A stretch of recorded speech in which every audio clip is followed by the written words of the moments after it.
Le protagoniste des atrocités de Bankwankenge, Amweka et de Benami Lombe dans le territoire de Demba décide d'enterrer la hache de guerre et de privilégier la paix ainsi que la cohabitation pacifique. Ceci ressort d'une restitution tenue ce mardi 21 janvier au gouvernorat du Kasaï, résultat d'une mission conjointe tenue entre les deux gouvernements provinciaux, donc Kasaï et Kasaï central, par l'HCR, la commission conjointe pour les réfugiés et la fondation Kadima. Dans ce monde de circonstances, le représentant de la fondation Kadima, Monsieur Bellarmin, a fait savoir qu'après les échanges qui ont abouti à la signature d'un acte de paix, 5 recommandations ont été prises, dont l'essentiel c'est le retour solution du forum de paix tenu à Kananga en 2020.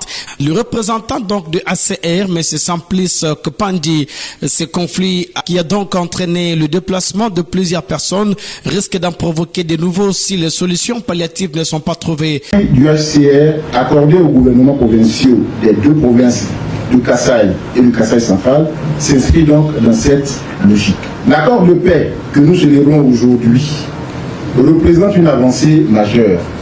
Cependant, le chemin vers une paix durable nécessite encore des efforts considérables. Une copie de cet acte d'engagement à la rénonciation définitive aux actes de violence entre les groupements Benami Lombe et Bolempo a été remis par ces derniers au gouverneur de province pour en prendre acte.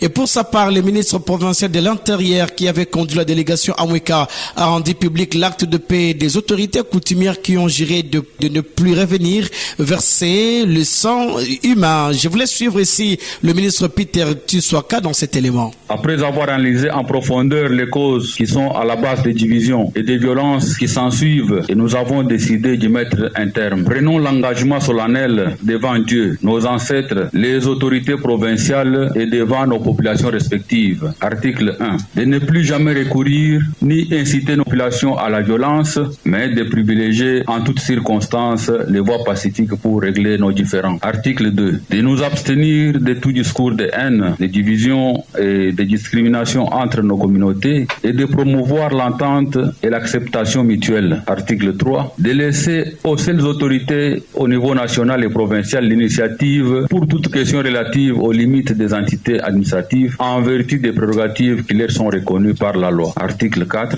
D'agir en toutes circonstances dans le respect des lois du pays et de la hiérarchie. Article 5. De rappeler aux autorités nationales et provinciales de s'atteler à vider toutes les questions restées en suspens en rapport avec les recommandations du Forum de paix de Kananga, notamment la mise en place rapide des cadres permanents de consultation et d'échange entre les provinces du Kasaï et Kasaï central, les territoires de Demba et de Mweka et les groupements Bolempo et Benami Lombe. Article 6. De soumettre en cas de divergence sur l'exécution du présent acte d'engagement à la médiation des commissions consultatives des règlements des conflits coutumiers, CCRCC, et à l'équipe des médiateurs locaux. Recourir aux instances judiciaires compétentes si les litiges persistent. Article 7. Cet acte d'engagement sera signé en 8 exemplaires. Article 8. Toutes les dispositions antérieures contraires au présent acte d'engagement sont abrogées. Le gouverneur de province, Maître Crispin Mukendi, a pris acte de l'engagement signé par ses protagonistes et les a invités donc au respect de cet accord qui garantit la paix dans cette zone. Crispin Mukendi. Et aux autres acteurs de la société de respecter ces engagements et de